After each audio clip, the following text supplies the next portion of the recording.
Greetings, guys, gals, non-binary pals, and welcome back to another video. Something that I love to do, one of my favorite pastimes, my favorite videos to make are Facebook mum groups. There's nothing in the world I find more interesting and more I can't stop scrolling than a Facebook mum group, because they're full of people who shouldn't be mothers. To say the very least. And there's so many of them. There are so many of them. I have joined a bunch of them on my burner Facebook account that I go through semi-regularly. But sometimes, such as times like today, I like to find my information and my posts over on the Reddit r/shit mum groups say, because there is a wide variety of mothers coming from completely different Facebook groups, and I sometimes just find that variety entertaining, and it scratches my brain better than the mind-numbingness of one topic. As much fun as that is, sometimes it's nice to get some variety. So today we are going to be having a look at some posts in the r/shit mum group say subreddit because I wanted to, and because I want to, you have to too.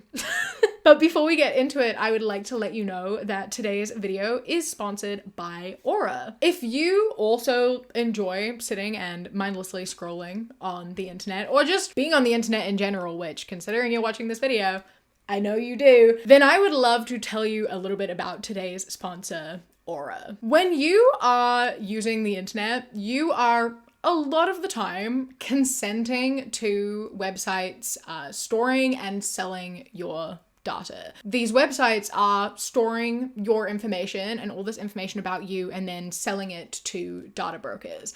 It is everywhere and it is inescapable. And this is where Aura comes in and is your best friend. In case you are unaware of how much of your information may be out there available for people to be buying and selling and taking, here is an 11-page document of all of the information that is possibly out there just by using the internet. It is information not only about you, but also who your friends and family and neighbors are. And it is used to, advertise to you, but also can be used to scam you. We've all received scam calls. We've all received the scam emails, and they are getting more and more realistic as time goes by. I remember a phone call I got one time that was if you don't pay this money right now, the police are going to show up at your door because you owe tax money. And I freaked out because that's scary. And I was new to living by myself. And I never want to be put in that situation ever again. And so that is where Aura comes in and really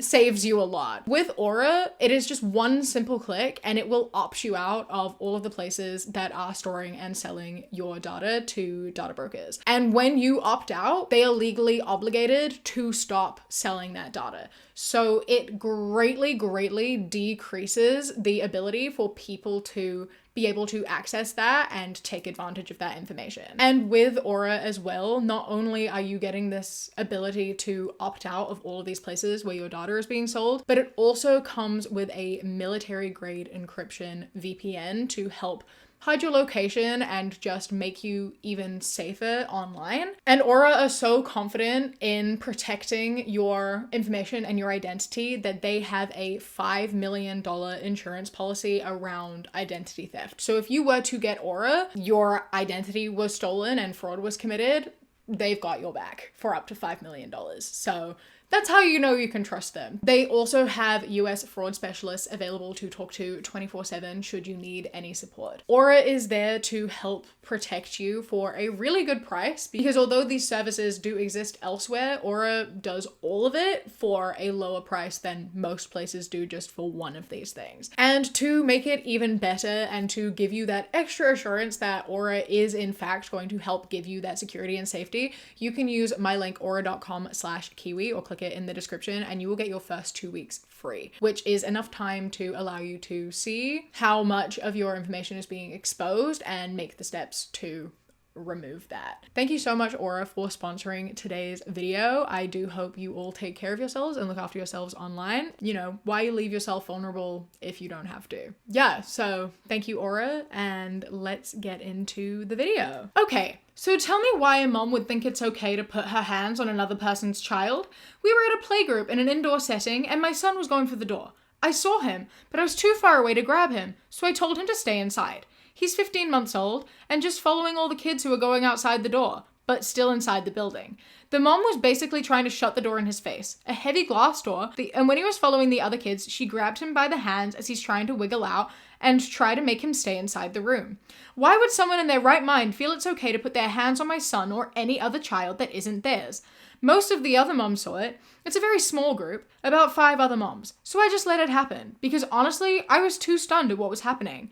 I walked across the room and held the door open for my son. I wanted the other moms to see how vile an act this was, and honestly, I will be staying far away from her next time. I get everyone isn't there for you, but this is a very small, tight-knit group. She can go, and I'm glad they saw her behavior. I was too stunned to say anything, but I feel like I didn't protect my son in that moment. Has something like this happened to anyone else? Feedback? Okay, so let me get this straight. Your 15-month-old son was heading towards a door to follow a group of kids outside, which would be dangerous.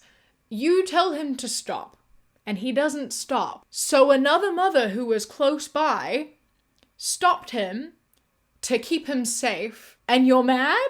You're mad that this woman kept your son safe? She helped him do the thing you were asking? Would you have rather she didn't grab him and he went outside with these other kids to where you couldn't see him and to where, like, anything could have happened because you weren't there? Like, she didn't hurt him.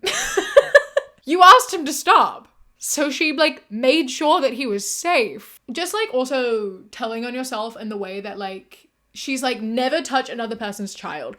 So, like, if she saw another kid, like, walking into the road, she'd be like, no, that's not my child. I'm not gonna touch that child because that's not my responsibility.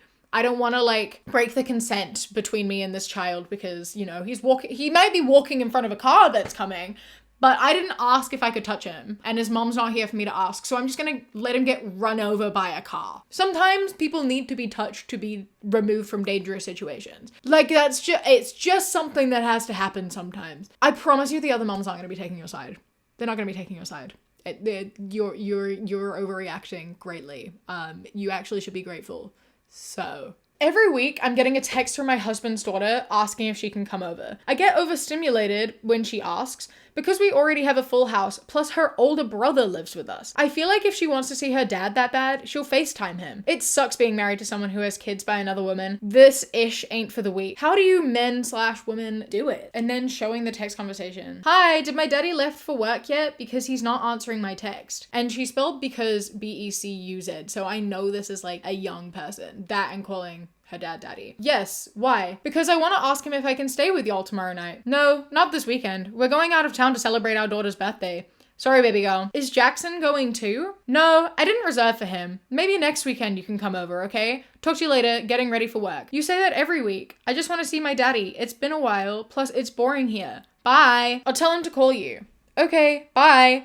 With, like, crying emojis, by the way, like the single tear. He said he'll text you on his break. Oh, okay. Love y'all. Tell Jackson I love him so much. I wish I could go to the party. 6-7. Another way you know this is a child. And I'm just like, how can you be this cruel, right? Like, this is a child who wants to see her dad. And you're like, if she wanted to see her dad that bad, she'd just call him. She'd just FaceTime him. That's not the same thing. That's not the same thing even a little bit. If you don't want to have a stepchild, don't get into a relationship with someone who has kids. Having a birthday celebration for your daughter, which is this kid's half sister, and not bringing either of the half siblings, that's so cruel. It's so upsetting. Like, when stepmothers or step-parents in general just, like, don't view their stepkids as kids, it makes me so sad for these kids because, one, not only is it just, like, terrible to be disrespected by an adult, but also it shows the lack of respect from your own parent, right? Like, not only don't date someone who has kids if you don't want kids, but also if you have kids, don't date someone who doesn't want kids. Her dad is also in the wrong here because he's not making an effort to see his daughter. He's like neglecting his daughter and prioritizing his partner. It makes me so frustrated and so upset because like this poor kid like has lost her dad. It makes me mad. I'm mad at both of her. I'm mad at both her dad and her stepmom. And I want him to divorce her, but it doesn't get rid of his bad actions and showing that he doesn't actually care about his daughter because he is in a relationship with someone who doesn't like her and doesn't ever want her to see him, which is fucked up. Don't get into relationships with people like that. She actually made another post, which somehow was worse. And she said, "I'm sorry, but I can't date an active baby daddy. I'm stingy when it comes to my man. If you're still talking to your baby mama about that child, I don't want you. I need one of those absent fathers that's all about me and my kids. And let me be clear, if you want to be in your child's life that bad, just go be with your baby mama. But if you're trying to date me, that child got to move in with us and you need to block the baby mama. Otherwise, you just can't be in that child's life. Be an adult." Like, grow up. It is astounding to me the immaturity that some people have. I just truly do not understand people like this at all. Get over it. If you cannot stand the thought of your partner having contact with the like mother of his child, grow up. People in general like have such strict and weird views about like exes and like friends and things like that, and I just feel like it's so unnecessary. Like, you should trust each other. You should be able to like have a relationship where you like can maintain other relationships that are important to you, especially when children are involved. Like, they're not dating, they're not in a relationship, they just have a child together, so obviously need to communicate. And it's wild to me to be like, I want to date an absentee father. I want to date a father who abandoned his kids to help me raise my kids. But you know that he is capable of up and leaving his kids. If he is someone who can just up and leave his kids, like abandon his kids and never talk to the mother of his children ever again, why is that someone you want to be with? It's like when like people are like affair partners and then they stay with the person whom like they were the like mistress of, and then when they cheat on them, they're like, how dare you, I didn't think you would do that. Like, of course, why are you surprised? That was you were the other woman, and now you're surprised that there's another one. Like, he showed you who he was. Like, if you are dating a man who abandoned his kid, you cannot act surprised if he does it again. You can't be upset about it because you are quite literally asking for it. And just, I'm stingy in my I feel like just don't have kids, stepkids or otherwise. Go date a single person. Unfortunately, she does already have kids, but she shouldn't. Hi, my boy has been pretending that he is the father of children, stuffed animals. He puts them in bed, he feeds them, he reads them at night. My husband and I try to be good parents. I was just wondering if this is normal for his age. He talks about marrying and having lots of kids in a big house. Is it normal for an 8-year-old boy to talk about getting married and having kids? And I find this interesting because I'm just curious if she would have made the post if it was a daughter instead. And that is where my question is. Because I feel like, I don't know the situation here, but a lot of the time, this kind of behavior is expected and encouraged in young girls. And so I have my doubts that she would ask if it was a daughter. So my question then becomes, the answer to this question is, if you would think it was normal and okay for a girl to do, just apply the same answer. If you wouldn't mind if your daughter did it, don't mind if your son does it. If you think that it's normal if she does it, then it's totally normal if he does it. If he wants to like take care of stuffed animals, good for him. Let him do that. I think definitely, son or daughter, raise them to have more aspirations than just like getting married and having a baby, obviously. But if they want to play house and they want to like look after plushies and stuff, that's fine. That's normal. Great. Go for it. Have fun. Knock yourself out. How would you navigate this? My 6-year-old is having a birthday party and I told her she should invite all the girls in class to avoid any hurt feelings. She agreed, and so we did. We just found out a boy in her class is having a birthday party and is inviting a mix of boys and girls. He is not inviting my daughter, which is fine. She wasn't going to invite him to hers. However, he singled out my daughter during recess and told her, and you're not coming to my party because you aren't invited, in front of a bunch of kids that were invited. She replied, I don't even want to go. and walked away. She says that it doesn't bother her, but it irks me that he would taunt her in front of their classmates like that.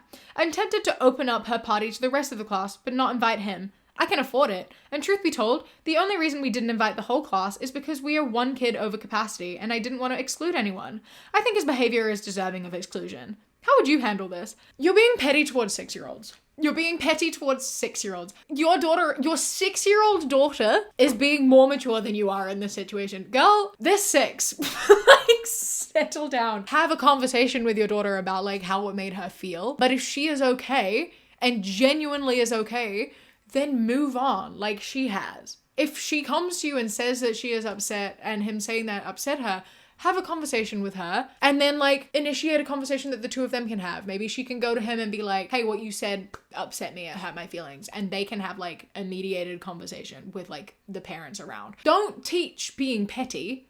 Don't teach being mean, right? Like, yeah, he teased her and that wasn't a nice thing to do. You're meant to be teaching kids, like, don't fight fire with fire, right? You're not meant to be teaching kids, oh, he teased you? Okay, now hit him back 10 times harder. Kids can be mean. Yeah, 6-year-olds included can be mean and it sucks. But the most important thing is that you are there for your daughter and you have conversations and like help her express her emotions and like have conversations. But if she is saying she is okay, it is not up to you to go and make the situation worse. Consent for diaper change is the title of this one. I know with gentle parenting, we're supposed to ask consent for diaper changes. How do we deal with toddlers not giving consent? 18-month-old usually does not consent to diaper changes. She will yell no when I say it is time. And it gets to the point where the diaper is soggy and falling off. I think that's a natural consequence, so is good. But what about poop? We've had some unfortunate poopy diaper situations when she does not consent.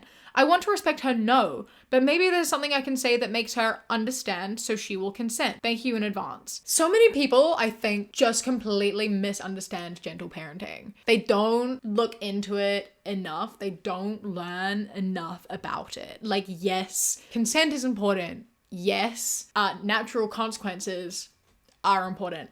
But there are like exceptions, right? There are times where like their health and their safety is a priority. Like I said before about like the kid running in front of a car, right? Like, are you going to ask your kid, can I touch you, before you like pull them out of the way of a moving truck? Or are you just gonna pull them out of the way of a moving truck? I would hope you just pull them out of the way of a moving truck, because being hit by a truck, yeah, okay, that's a natural consequence, but it's also lethal. Right? There are situations in which the natural consequence is too far. They are not old enough to like have the understanding of what that natural consequence is, and it is like actual like punishment and like dangerous to them. Like, it is instances like this where you tell them like, I need to change your diaper, I need to change your nappy because it's important, we don't want to get sick. We explain why it is important to do. And you say that like, I understand you don't want to, but we have to do it. And you explain that in ways that she understands. You can't just be to your kid like, can I do this? Can we do this? That's passive. It's not like assertive, right? Like, you don't want to be aggressive. You don't want to be authoritarian, right? You don't want to be that type of parent, but you also, there's a difference between like you having authority and also like respecting your child having control over you, which at this moment feels like you are letting your child control you, which is not the way it's meant to go. I feel like there needs to be so much more, like people need to know more about gentle parenting before they gentle parent. You can't just like guess and like make it up, especially if like in this instance coming on Facebook and being like, what do I do? Do I just like do it anyway? It's like, obviously, because you're gonna give your kid like a UTI. You're gonna like, your kid is going to get an infection. It could be so dangerous. That is not a natural consequence. It's not just like, oh, it's a natural consequence for them to feel uncomfortable and smelly. Like it can like give them like very dangerous infections. Sometimes they need to be told what to do, and you just like tell them they've done a good job. You like reward them for like doing the uncomfortable things. Sometimes we have to be uncomfortable, and that is an important lesson to learn. You have to teach your kids that sometimes you are going to be told no, sometimes you are going to have to do things you don't want to do, and sometimes you are going to feel uncomfortable. But there's like appropriate times and like specific situations in which that is true and untrue. You know, like these are important things to teach them. You have to teach them these things. You can't just let them do what they want when they want and be like, I'm just being gentle. That's ultimately, it's doing much more harm than it is good in the long run, because not only are you giving them infections, but also you are going to be like really damaging the way that they exist in the world and like communicate with other people and form relationships later on in life. So like, be better. This next one is it's truly something. Hi mamas. So I have a confession. I think my baby might have binge eating disorder. She is always pointing at snacks, wanting milk, etc. I feed her set portioned foods at set times. She gets 10 ounces of low-fat skim milk a day, breakfast at 9, lunch at 12:30, and dinner at 5. I only offer vegetables as snacks because fruits have too much sugar. What can I do for her? Can I help her into some type of program? Please help me help her. SOS. I don't know how old this kid is. That doesn't matter, obviously, but she did call her a baby. I want to believe it's fake, because there's no way. But also, if it is fake, what's funny about it? But also, apparently, she was getting really defensive in the comments. Like, people were, like, saying we need to call CPS, like, this is child abuse. And she was, like, actively fighting against them and seeming, like, very adamant. So it is either real or she is, like, really persisting with the bit. If it is real, then yeah, please. I hope that someone takes this child away from this woman, because what the fuck? What the fuck? What the fuck? Are we being, like, so for real right now? Holy shit. Saying to, like, a child, you aren't even allowed fruit as a snack because there's too much sugar in it. You need help. Like, you as a mother, this woman, like, you need help. You have a severe eating disorder. If you are putting your eating disorder onto your child, especially, like, your, like, baby, that's fucked. You shouldn't be having kids. You should not be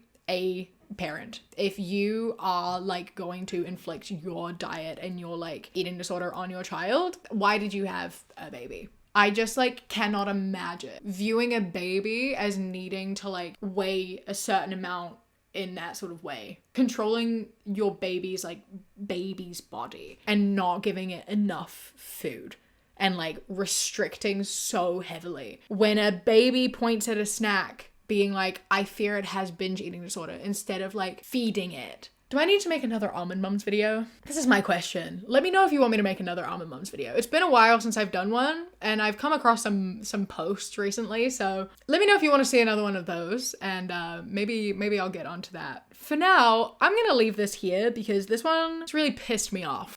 Feed your kids. And if you don't want to feed your kids, don't have kids. Yeah, anyway, this has been Shit Facebook Moms Say. I hope that you enjoyed. Let me know if there are any Facebook groups that you want me specifically to look through. Unfortunately, annoyingly, everyone crosses off the group names of all of these. So sometimes I see posts and I'm like, I want to go to this group. I don't know where to find them. So if you have any good Facebook mom group recommendations, please leave them down below. I would love to check some more out. Also, while you're down there, don't forget to leave a like, comment, and subscribe. I am trying to hit 500k by the end of the year, and time is running out, and I am quite far off the goal, so I really do appreciate it. A massive thank you to my Kiwi Cat patrons: Polar Bee, Sienna, Alicia, Marielle, Bree, Bay the Trucker, Chastity, Beckett, Prismatic Petey, Sushi Kawaii, Phil the Duck, Jessie, River, Queen Glimmer, Ella, Mr. Noodle, Radsack, Knitting Menace, Chris, Ellie, Alexis, and Bobby. I love and appreciate you so much. Thank you so much for joining. I hope you enjoy the rest of your day. Stay safe. Keep fighting. I love you. Mwah. When you close your eyes, you replace the dark.